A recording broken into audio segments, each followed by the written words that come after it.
Hello friends, सी language में programming skill को develop करने की सीरीज में आज हम देख रहे हैं एक प्रोग्राम जिसमें हम बनाएंगे एक recursive function to print first n natural number. तो आइए पहले तो हम क्वेश्चन को अच्छे से समझें कि हमें करना क्या है। तो बेसिकली हमें एक प्रोग्राम बनाना है जिसमें हम एक फंक्शन बना रहे हैं और वो फंक्शन प्रिंट करेगा फर्स्ट एंड नेचुरल नंबर, लेकिन वो फंक्शन रिकर्सिव फंक्शन होना चाहिए। तो पहले तो ये समझिए कि फर्स्ट एंड नेचुरल नंबर्स क्या होते हैं। तो नेचुरल नंबर्स यानी वो इंटीजर्स जो 1 से स्टार्ट होते हैं, ग्रेजुअली एक एक करके मैं बढ़ाता जा रहा हूं, ये कहलाते हैं नेचुरल नंबर्स और शुरुआत 1 से ही होती है। तो फर्स्ट एन नेचुरल नंबर का मतलब होगा n कोई नंबर होगा, n की कुछ वैल्यू होगी। अब n की वैल्यू अगर 10 है तो 1 से लेके 10 तक, अगर n की वैल्यू 100 है तो 1 से लेके 100 तक। तो n की वैल्यू के ऊपर डिपेंड करेगा कि हम कितने नंबर्स की बात कर रहे हैं। हमें ये नंबर्स प्रिंट कराने हैं। अब इसको करना कैसे है? रिकर्सिव फंक्शन की मदद से करना है। रिकर्सिव फंक्शन बनाने के लिए जो फॉर्मूला मैंने आपको पहले भी बताया हुआ है, 3 स्टेप का फॉर्मूला है। पहली स्टेप, जो फंक्शन आपको बनाना है उसको सपोज कर लीजिए कि वो बना हुआ है। अब जो फंक्शन आपको बनाना है वो रिकर्सिव फंक्शन है। रिटर्न मुझे कुछ भी वैल्यू नहीं करानी है, मुझे तो प्रिंट करवाना है, इसलिए रिटर्न टाइप रखता हूं वॉइड। फंक्शन का नाम रख लेता हूं प्रिंट, ठीक है, प्रिंटफ नहीं, प्रिंट। और इसमें एक आर्ग्यूमेंट होना चाहिए दैट इज n। तो n की वैल्यू अगर 5 होगी तो ये फंक्शन पहले 5 नंबर प्रिंट करके दे देगा। तो मतलब हमने क्या सपोज कर लिया कि एक फंक्शन है प्रिंट नाम का, जिसको मैं एक नंबर सप्लाई करूंगा that is the value of n, और वो n नंबर्स तक प्रिंटिंग कर देगा। अब ये फंक्शन हमको बनाना है, लेकिन हमने क्या रिवर्स अप्रोच बनाई है। हमने मान लिया है कि ये तो बना हुआ है। अच्छा, अगर बना हुआ है तो सोचिए कि अगर मैं प्रिंट फंक्शन को कॉल करूंगा और उसमें 4 पास कर दूंगा तो क्या होगा? तो कुछ नहीं, ये 1 2 3 4 प्रिंट कर देगा। अच्छा, मतलब मैं 5 पास करता तो ये 5 तक प्रिंट कर देता। यस, यही हमने सपोज किया। इसका फायदा क्या है? इसका फायदा ये है कि अगर हमने इसको सपोज कर लिया है तो जरूरत पड़ने पर हम इसको कॉल कर सकते हैं, क्योंकि हमने तो मान लिया ना कि ये बना हुआ है। यस। स्टेप नंबर 2, रिकर्शन के फंक्शन में 2 इंपॉर्टेंट स्टेप्स होती हैं। एक होती है रिकर्सिव केस, एक होती है बेस केस। तो सेकंड स्टेप में हम लोग रिकर्सिव केस तैयार करते हैं, यानी कि हमें यह देखना है कि वो क्या कोडिंग होगी, वो क्या लाइन लिखें जिसमें ये फंक्शन खुद को कॉल करे और टास्क भी पूरा हो। ठीक है, तो अगर मुझे रिकर्सिव केस बनाना है तो ये वो लाइन के बारे में विचार कर रहा हूं मैं जो प्रिंट फंक्शन के अंदर लिखी जाएगी। रिकर्सिव केस है, इसका मतलब है कि इस लाइन में प्रिंट फंक्शन को तो कॉल किया जा रहा है। ठीक है, तो मान लीजिए मुझे first n natural number print कराने हैं और मैं प्रिंट फंक्शन को फिर से कॉल कर लेता हूं। और देखिए, प्रिंट फंक्शन तो हमने सपोज कर लिया ना कि बना हुआ है। तो अगर मैं प्रिंट फंक्शन की कोडिंग के बारे में सोच रहा हूं, सोचिए जरा, आपको बनाना कौन सा फंक्शन है? प्रिंट। ठीक है, इस तरीके से। तो इसके अंदर आप कोडिंग करेंगे तो इसमें आपको 2 चीजें लिखनी है, एक रिकर्सिव केस और एक लिखना है बेस केस।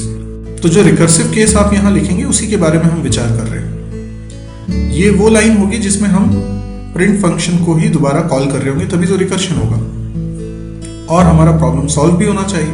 ओके, तो हम इसके अंदर ये लाइन लिखते वक्त ये मान चुके हैं कि प्रिंट फंक्शन ऑलरेडी बना हुआ है, तो हम इसको कॉल कर सकते हैं। तो मान लीजिए मैंने प्रिंट फंक्शन को कॉल किया और इसमें वैल्यू पास कर दी n-1। अब n की वैल्यू अगर 4 थी तो प्रिंट n-1 कॉल करने से क्या होगा? प्रिंट n-1 कॉल करने से ये होगा कि आपने तो मान लिया था कि ये प्रिंट फंक्शन बना हुआ है, तो बना हुआ है तो ये तो अपना काम कर देगा। क्या काम कर देगा? n-1 वैल्यूज प्रिंट कर देगा। n की वैल्यू अगर 4 थी तो ये 3 हो गया, तो 1 2 3 प्रिंट कर देगा। तो 4 कैसे प्रिंट होगा? तो इसके जस्ट बाद आप एक printf फंक्शन लिखेंगे जो प्रिंट करेगा n की वैल्यू। अब n की वैल्यू क्या थी? n की वैल्यू 4 थी, तो ये प्रिंट कर देगा 4। तो मैंने इसके नीचे printf लिख दिया। Got it? ऐसे यही वाला printf। ठीक, तो ये 2 स्टेप मैंने लिखी। तो ये क्या है? Recursive case. तीसरी स्टेप है बेस केस। बेस केस मतलब वो कंडीशन जिस पर रिकर्शन होना बंद हो जाएगा, यानी जिस पर रिकर्शन नहीं होगा, इसको बोलते हैं बेस केस। तो अगर n की वैल्यू, ठीक है, 1 से बड़ी या बराबर है, ठीक है ना, 1 से बड़ी है या बराबर है, if, तो ही रिकर्शन हो, वरना ना हो। मतलब ये कंडीशन की फॉल्स हो जाने पर रिकर्शन नहीं होना चाहिए। तो क्यों ना मैं कोडिंग में इफ लगा लूं और लिख दूं n greater than equal to 1। तो n की वैल्यू अगर 1 या 1 से बड़ी होगी तो इफ का ब्लॉक चलेगा और पहले तो प्रिंट हो जाएंगे n-1 नंबर्स और उसके बाद प्रिंट हो जाएगा n। बस यही तो आपको चाहिए था। अब आप सोच के देखिए कि n की वैल्यू, मान लीजिए मैंने प्रिंट फंक्शन को कॉल किया और मैंने उसमें पास कर दिया 8, तो इसको क्या प्रिंट करना चाहिए? 1 से लेके 8 तक नंबर्स। तो ये फंक्शन जब चलेगा, ठीक है, तो सबसे पहले क्या होगा? सबसे पहले चेक होगा क्या n की value greater than equal to 1 है। n 8 है, इसलिए यस, n में 8 जा चुका है, तो yes 8 is greater than equal to 1। Condition true है तो अंदर आ जाएंगे और प्रिंट फंक्शन दोबारा कॉल हो जाएगा। ये रिकर्शन हो रहा है और n-1 यानी 7 पास हो जाएगा। तो ये फंक्शन क्या प्रिंट कर देगा? 1 से लेके 7 तक नंबर्स प्रिंट कर देगा। और उसके बाद हम प्रिंट कर देंगे n की वैल्यू यानी 8। तो 1 से 7 तक तो प्रिंट हो ही चुके थे, ये 8 और प्रिंट हो गया, तो 1 से 8 तक सारे प्रिंट हो गए।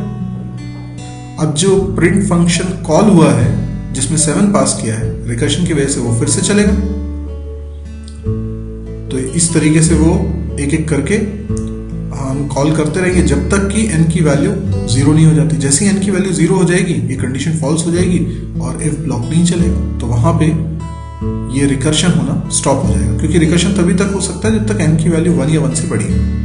अब हमें ये फंक्शन आई होप समझ में आ चुका है, तो अब इसकी हम कोडिंग करने जा रहे हैं। तो प्रोग्राम में सबसे पहले मैंने फंक्शन बनाया प्रिंट नाम का, वॉइड रिटर्न टाइप है, प्रिंट फंक्शन का नाम है और इसमें एक आर्ग्यूमेंट रहेगा इंट टाइप का।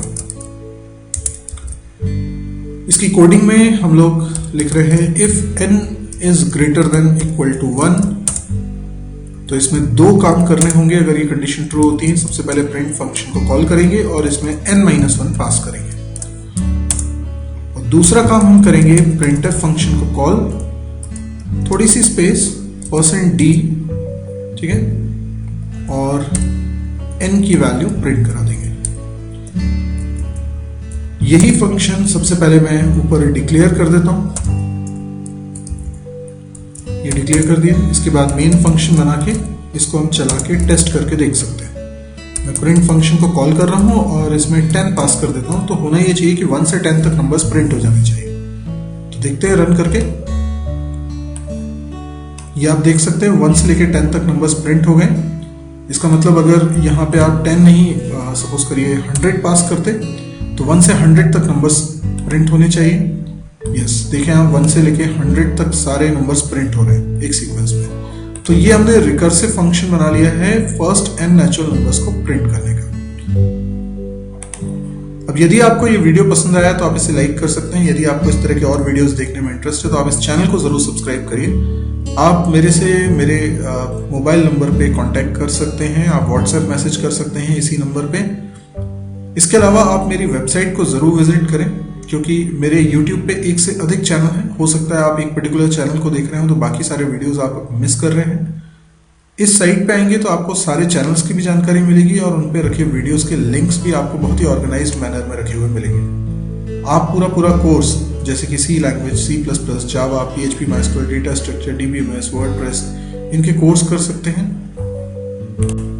इसके साथ ही आप प्रोग्रामिंग प्रैक्टिस कर सकते हैं। प्रोग्रामिंग एग्जाम्पल्स बहुत सारे हैं, सारे के सारे वीडियोस हिंदी में हैं, फ्री ऑफ कॉस्ट हैं।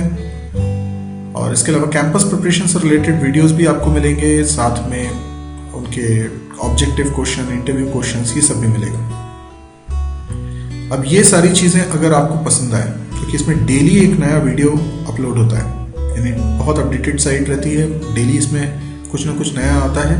तो यदि आपको लगे कि ये बहुत ही यूज़फुल है तो आप इसको शेयर भी करिएगा, क्योंकि शेयर करने से ही ये आप तक पहुंचता है। और कई सारे ऐसे नीडी लोग हैं जिनको इस तरह के वीडियोस की ज़रूरत है, जो किसी वजह से अच्छी एजुकेशन नहीं हासिल कर पा रहे या उनको बेसिक समझ में नहीं आते हैं, तो ये वीडियोस उनके काम आ सकते हैं। तो प्लीज़ इसको शेयर करिएगा अपने फेसबुक वॉल पे या व्हाट्सएप मैसेज के थ्रू अपने दोस्तों को बताइएगा। Thank you.